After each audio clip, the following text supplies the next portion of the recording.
সর্বপ্রথম কথা হলো নিজে নামাজি হব। দ্বিতীয়ত, নামাজ পড়ার সময় নিজে যখন নামাজ পড়েন, ছেলে যে কোনো বয়সের হোক, 1 বছর পাশে বসিয়ে রাখেন, পাশে বসায় রাখেন, 1 বছর পাশে বসায় রাখেন, 2 বছর পাশে থাকুক। রাসূল সাল্লাল্লাহু আলাইহি সাল্লাম হাসান হুসাইনকে পাশে রাখতেন। রাসূল যখন নামাজের মধ্যে সেজদায় চলে যেতেন, হযরত হাসান হযরত হুসাইন তারা গিয়ে রাসূল সাল্লাল্লাহু আলাইহি সাল্লামের ঘাড় মুবারকে গিয়ে বসতো। সুবহানাল্লাহ বললেন না? কোথায় বসতো?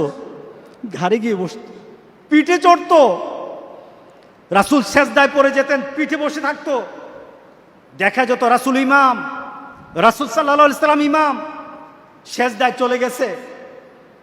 রাসূল সাল্লাল্লাহু আলাইহি সাল্লামের কাঁধ মুবারকে রাসূল পিঠে গিয়ে হযরত হুসাইন রাদিয়াল্লাহু তাআলা হাসানকে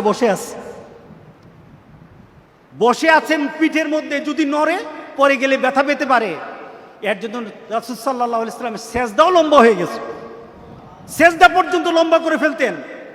সাহাবায়ে কেরাম মনে করতেন রাসূল কি সেজদা ভুলে গেছে নাকি, সেজদায় গিয়ে নামাজ ভুলে গেছে নাকি, সেজদার মধ্যে কি নামাজ ভুলে গেছে নাকি রাসূল চলে গেছে। এত লম্বা সময় সন্তান হুসাইন হাসান যখন নেমে যেত, রাসূল সেজদা থেকে উঠতেন। সুবহানাল্লাহ বলেন না? এটা কিসের শিক্ষা? এটা হলো আপনার সন্তানকে নামাজ শিক্ষার দৌড় না, আপনাকে পাশে রাখতে হবে আপনার সন্তানকে। আপনি নামাজ পড়েন, সন্তান টেলিভিশন দেখে, হয় কি না এমন? আপনি নামাজ পড়েন, ছেলেকে ঘর থেকে বের করে দেন, এই বের হ, আমি নামাজ পড়বো। আরে বাবারে, কি নামাজি রে আপনি! সন্তান আপনার কাঁধে চড়বে, সন্তান আপনাকে ডিস্টার্ব করবে। এরপরে দেখবেন সন্তান আপনার সাথে সাথে আপনিও সেজদা দেন, সন্তান ল্যাংটা হয়ে আপনার সাথে সেজদা দেয়। কি বলেন? হ্যাঁ, আপনি বিড়ি টানে দেখেন, আপনি বিড়ি টানেন, আপনার 1 বছরের বাচ্চা বিড়ি টানে, সে দেখবেন কিছুক্ষণ পরে কোনো জিনিস যা পায় এটা টানে। তার মানে কি? বাপের লক্ষ্মী ছেলে। এটা বাপের কি ছেলে? বাপের লক্ষ্মী ছেলে এটা। আর যখন নামাজি, আপনি যখন সেজদা দেন, 1 বছরের সন্তানও দেখে দেখে সেজদা দেয়, তখন এটা আল্লাহওয়ালা ছেলে হবে। এটাই আল্লাহওয়ালা ছেলে হবে। এটাই আমাদের দায়িত্ব। কি বলেন? করা দরকার আছে কিনা বলেন? রাসূল সাল্লাল্লাহু আলাইহি সাল্লাম নিজ সন্তান জাইনাব আবুল আসেমের কন্যা উমামাকে রাসূল সাল্লাল্লাহু আলাইহি সাল্লাম কুলি নিয়ে নামাজ পড়তেন। কুলি নিয়ে নামাজ পড়তেন। জাইনাব এবং উমামাকে কুলি নিয়ে রাসূল সাল্লাল্লাহু আলাইহি সাল্লাম নামাজ পড়তেন। এই নীতি যদি আমাদের ঘরগড়ির মধ্যে আমরা চালু করে দিতে পারি, ইনশাআল্লাহ আমাদের সন্তান আমাদের থেকে নামাজ শিক্ষার প্র্যাকটিস দেখতে পারবে না? কি বলেন? দরকার আছে কিনা বলেন? প্রথম কথা কি বলেন তো দেখি? নিজে নামাজ পড়ব। দ্বিতীয় হলো, নামাজ যখন পড়ব আমার সন্তানগুলো আমার পাশে থাকবে, তারা যেন আমাকে দেখে দেখে নামাজ অনুসরণ করতে পারে। তৃতীয় কথা হলো, সন্তান যখন একটু বুঝের হবে, তাকে যখন বুঝানো যাবে, তখন এই সন্তানকে নিয়ে মসজিদে যাব। যখন বুঝাতে পারবো কি এটা মসজিদ, এটা কার ঘর?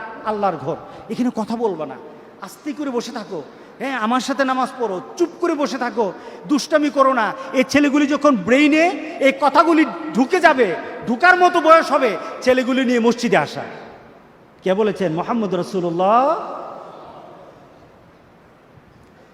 রাসূল সাল্লাল্লাহু আলাইহি সাল্লাম বলছেন, তোমার ছেলে যখন ডান বাম চিনে, তাকে যদি বলো ডান কোনটা, সে বলতে পারে, বাম কোনটা বলতে পারে, তাকে নামাজ শেখাও। 7 বছরের কথা আছে, 10 বছরের কথা আছে, শাসনের কথা আছে। এটা হলো যখন একটু বয়স হয়, আপনি এইভাবে নামাজের জন্য তার পেছনে লেগে যাবেন। তাকে কিভাবে শিক্ষা দেওয়া যায়? এরপরে আপনার সন্তান, আপনার পরিবারে আপনাদের সন্তানগুলিকে, আমাদের সন্তানগুলিকে হাতে কলমে শিক্ষা দিতে হবে। যেমন আপনি নামাজ আদায় করলেন, ছেলে আপনার 4-5 বছর অথবা 5-6 বছরের হোক, এই ছেলেটাকে ডেকে বললেন, বাবা এদিকে আয় তো, একটু নামাজ আরম্ভ করো, আল্লাহু আকবার বলো। আল্লাহু আকবার। হ্যাঁ, সানা পড়ো তো। সানা পড়তে পারে না, আপনি বললেন পড়ো, আমার সাথে পড়ো। এখন সানা পড়লো, বাবা পড়লো তো আউযু বিল্লাহি মিনাশ শাইতানির রাজিম বিসমিল্লাহির রহমানির রহিম, সেটাও পড়লো। সূরা ফাতিহা আপনি পড়লেন, যে কোনো একটা সূরা আপনার সাথে মিলালো। এভাবে পড়তে পড়তে আপনি 1 দিন 2 দিন 3 দিন 1 মাস পড়তে থাকেন না? কি বলেন? ছেলেটাকে নামাজ পড়াতে কতদিন লাগবে? নামাজ শিখাতে কতদিন লাগবে? আপনি তাকবীরে উলা দিয়ে বলবেন এইটা হলো প্রথম নামাজ আরম্ভ, আল্লাহু আকবার বলে আরম্ভ করতে হয়।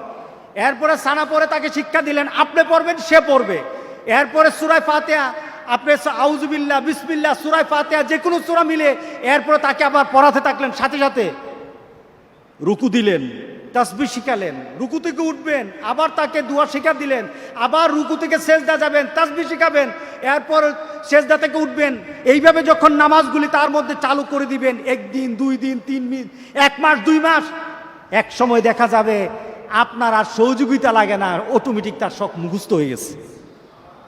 এমন বাবা হতে রাজি আছে কিনা বলেন? হ্যাঁ, কয়জনে এমন বাবা, কয়জন এমন মা, কয়জন এমন মা হতে পেরেছেন? নিজের সন্তানকে নিজের হাতে শিক্ষা দিবেন। রাসূল সাল্লাল্লাহু আলাইহি সাল্লাম নিজের হাতে বলেছেন, আমি নামাজকে তোমাদের জন্য এইভাবে সল্লু কামা রাআইতুমুনি উসাল্লি, নামাজ ওইভাবে পড়ো। রাসূল বলেছেন এটা হলো প্র্যাকটিসের বিষয়, নামাজটা প্র্যাকটিস, নামাজ দেখে দেখে শিখতে হবে। আমি যেভাবে নামাজ পড়ি সেভাবে তোমরা নামাজ পড়ো। বাবা হয়ে আপনি বলতে হবে, বাবা আমি যেভাবে নামাজ পড়ি সেভাবে তুমি নামাজ পড়ো। সুবহানাল্লাহ বললেন না? তখন কি হবে? রাসূল বলেছেন আমি যেভাবে নামাজ পড়ি তোমরাও তেমন নামাজ পড়ো। এটা উম্মতের জন্য। আপনি বাবা হয়ে রাসূলের কথাকে সন্তানের জন্য ছেড়ে দিবেন, বাবা আমি যেমন ভাবে নামাজ পড়ি তুমিও আমার সাথে নামাজ শিখো। আল্লাহু আকবার, আল্লাহু আকবার। ভালো লাগবে, ভালো লাগবে।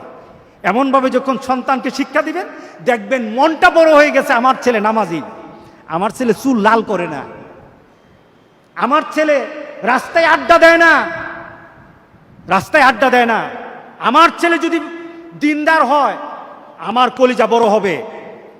আমি আল্লাহর দরবারে এতটুকু বলার সুযোগ পাবো যে রব্বুল আলামিন আমার সন্তানকে আমি শিক্ষা দিয়ে এসেছি যে আমার মৃত্যুর পর আমার জন্য দোয়া করা। আমি আমার সন্তানকে শিক্ষা দিয়ে এসেছি। পঞ্চম, 4টা বলেছি, আবার বলবো। নামাজের মধ্যে, নামাজ যখন ছোট সন্তান আদায় করবে তখন আমাদের তরফ থেকে কিছু ঘোষণা থাকবে। এই নামাজ যদি পড়ো না তাহলে কিন্তু মজা খাওয়াবো, নামাজ যদি পড়ো না এটা কিনে দেব, নামাজ যদি পড়ো না তোমাকে বিভিন্ন জায়গায় নিয়ে যাব, ঘোরাতে নিয়ে যাব। সন্তান চিন্তা করবে তখন আমাকে একটু একটু যদি আব্বার থেকে আদায় করতে হয় তাহলে নামাজ পড়তে হবে। নামাজ যদি পড়ি আব্বা থেকে আদায় করতে পারবো। আর এই আদায়ের পদ্ধতিতে একদিন দেখা যাবে আব্বার থেকে কোনো চাহিদা না, নামাজই তার চাহিদা হয়ে গেছে। কি বলেন? পুরস্কার ঘোষণা, এই যে এই ছেলেগুলি 40 দিন 5 ওয়াক্ত নামাজ পড়েছে, তাকবীর উলার সাথে একটা দিন মিস করে নাই। আমাকে বলেছে বৃষ্টির মধ্যে পর্যন্ত, তুফানের মধ্যে পর্যন্ত তারা এসেছে। আমরা কি পারবো না? গ্রামের যারা আছেন আপনাদের কাছে এই লুপটা থাকা দরকার, আপনাদের সন্তানের মধ্যে এই লুপটা জাগানো দরকার। আপনি যদি আপনার সন্তানকে এই লুপ জাগিয়ে দিতে পারেন, লুপ নয় এটা, এই লুপ দিয়ে প্রথম মাছ যে ধরেন আপনার বসির মধ্যে কি দেন? হ্যাঁ, এই আধার দিয়ে কিন্তু মাছ ধরে না। এর আগে কি ফালান? এটাকে কি বলে? প্রস্তুতি, একটা চারা করেন, এটাকে বলে চারা বলে। বিভিন্ন জিনিস দিয়ে একটা পরিবেশ করেন, বিভিন্ন জিনিস দিয়ে তাকে এদিকে আনেন। এরপরে সেই মাছের সেই বসির মধ্যে আপনি কি লাগান? বসি খালি দেন নাকি কি দেন? বিভিন্ন আধার দেন, দিয়ে বসে থাকেন, ধরে কি না? আর এমনি বসে থাকেন তো ধরবে না। এটা একটা প্রসেস, এটা একটা মানুষকে মুখী করা, কোনো একটা জিনিসমুখী করার জন্য একটা পদ্ধতি। আপনার সন্তানকে যদি নামাজমুখী করতে হয়, বর্তমান সমাজে মোবাইলমুখী করে ফেলছেন, এর জন্য বেশি কিছু লাগছে নাকি? মোবাইলমুখী হয়ে গেছে সব, এখন নামাজমুখী করতে হবে। মোবাইল থেকে নামাজের দিকে নিয়ে আসতে হবে আপনার সন্তানকে। আনতে গেলে কিছু খরচ পকেটের করতে হবে, করেন, দেখবেন ইনশাআল্লাহ আপনার সন্তান সবগুলি আল্লাহওয়ালা হয়ে যাবে ইনশাআল্লাহ। বলি আল্লাহ সবাইকে কবুল করুক, আমিন বলি সবাই। সুতরাং পঞ্চম হবে ছেলেদের জন্য আপনার পুরস্কারের ঘোষণা থাকবে। আমি একবার আমার ছেলেদেরকে বললাম যে আল্লাহ সুবহানাহু ওয়া তাআলার 99 নাম মুখস্থ করবা, 1000 টাকা দেব। দেখি একজন তাড়াতাড়ি মুখস্থ করে ফেলছে, তো সে তো ভাগী হয়ে গেছে, সে 1000টা নিয়ে খুশি। আমি চিন্তা করলাম যে আমি যদি বলতাম করো, হয়তো সে এত আগ্রহ নিয়ে করতো না, একটু শাসন করা লাগতো। যখন আমি বলছি 1000 টাকা, দেখি যে 3 ভাই তারা কম্পিটিশন লেগে গেছে, কে আগে পারবে, একটা কম্পিটিশন লেগে গেছে।